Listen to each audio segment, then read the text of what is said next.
Assalamualaikum warahmatullahi wabarakatuh. Semangat pagi, pagi, pagi. Alhamdulillah kita bertemu lagi ya, para calon ASN. Saat ini memang calon ASN mendapatkan semacam program wajib ya, bahwa sebelum kalian menjadi ASN, terlebih dahulu mendapatkan penyuluhan anti korupsi. Diharapkan nanti ketika menjadi ASN, Bapak Ibu bisa memberikan keteladanan tentang upaya-upaya mencegah dan memberantas korupsi dan memiliki integritas anti korupsi.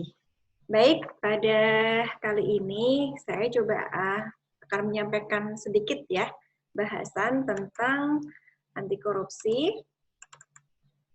Oke, ini ya.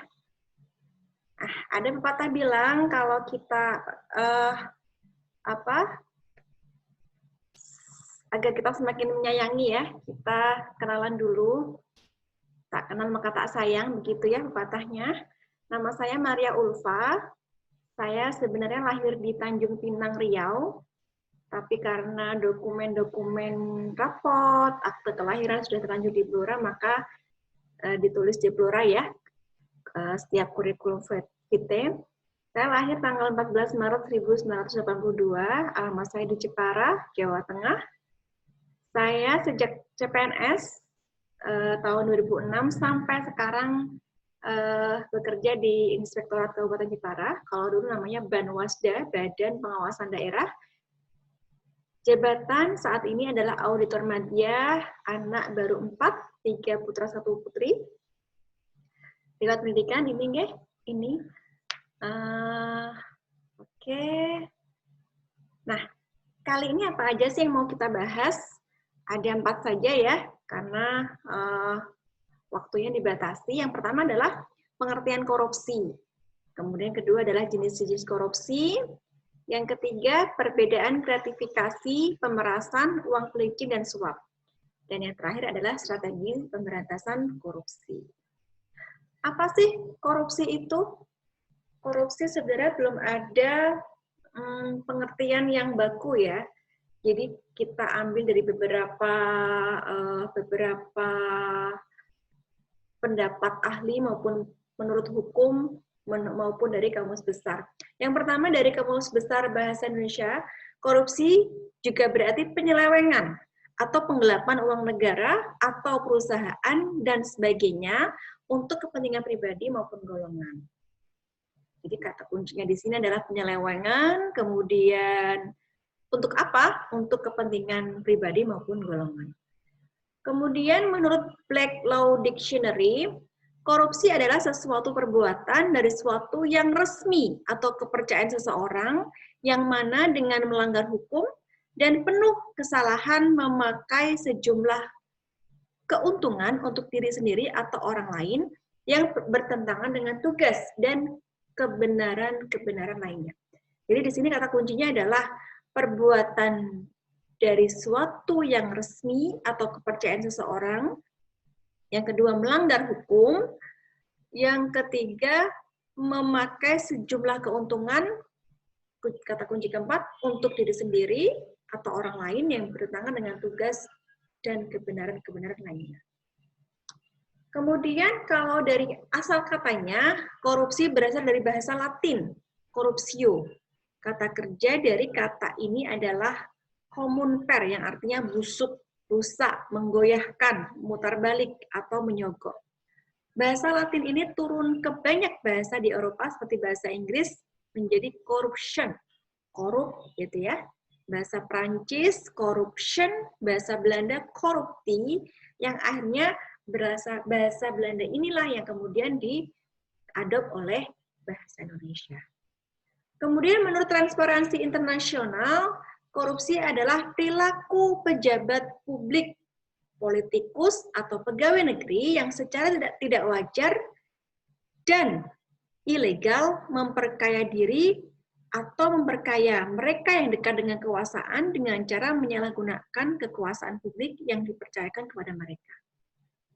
Kemudian, menurut hukum di Indonesia, korupsi adalah perbuatan melawan hukum dengan maksud memperkaya diri sendiri atau orang lain, baik perorangan maupun korporasi yang dapat merugikan keuangan negara atau perekonomian negara. Untuk pengertian korupsi menurut hukum di Indonesia ada 3 kata kunci. Yang pertama adalah melawan hukum, perbuatan melawan hukum. Yang kedua adalah memperkaya diri sendiri atau orang lain. Yang ketiga adalah merugikan keuangan negara atau perekonomian negara.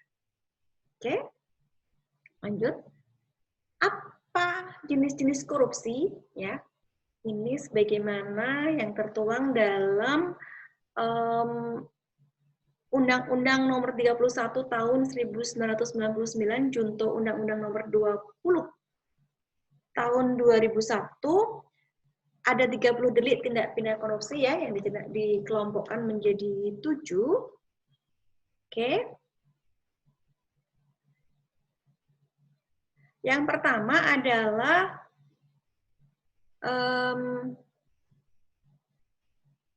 delik yang terkait dengan kerugian negara. Pasal 2 dan pasal 3. Kemudian yang kedua, delik penggelapan dalam jabatan.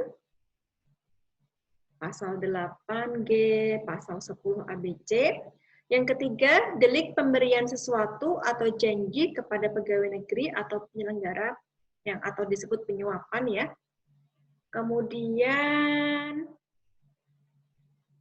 yang keempat, benturan kepentingan, pasal 12 huruf I.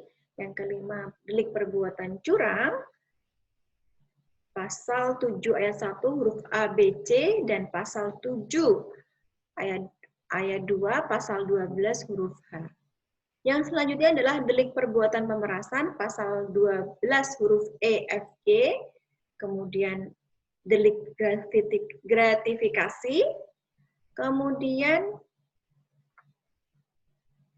1, 2, 3, 4, 5, 6, kemudian yang terakhir adalah kategori lain. Oke, nah dari ketujuh kelompok ini kita hanya membahas tentang gratifikasi, uang pelicin, pemerasan, dan suap. Apa aja ya perbedaannya? Oke, kita bahas satu-satu. Nah,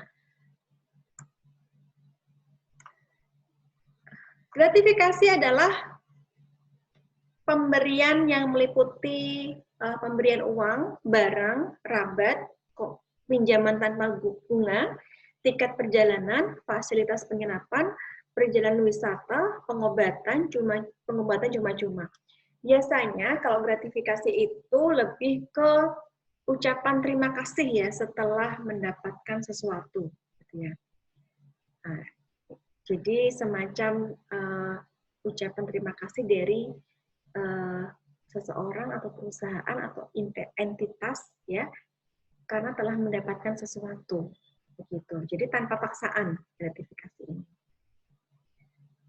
Nah, tujuannya untuk pemberian hadiah, tujuannya untuk ucapan terima kasih, begitu ya.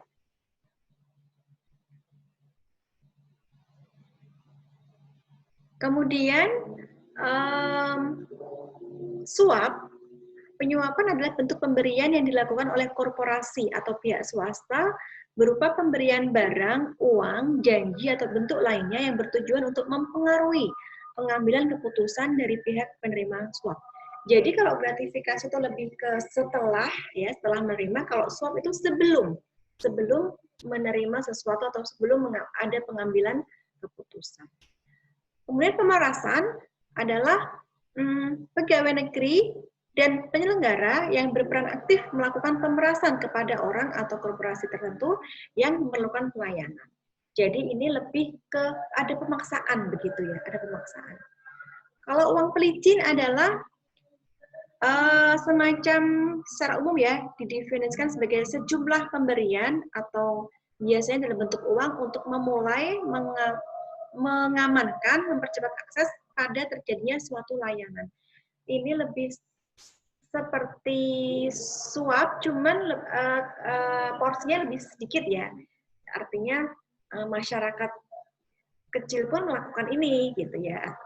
Dari masyarakat kecil sampai ke masyarakat golongan atas.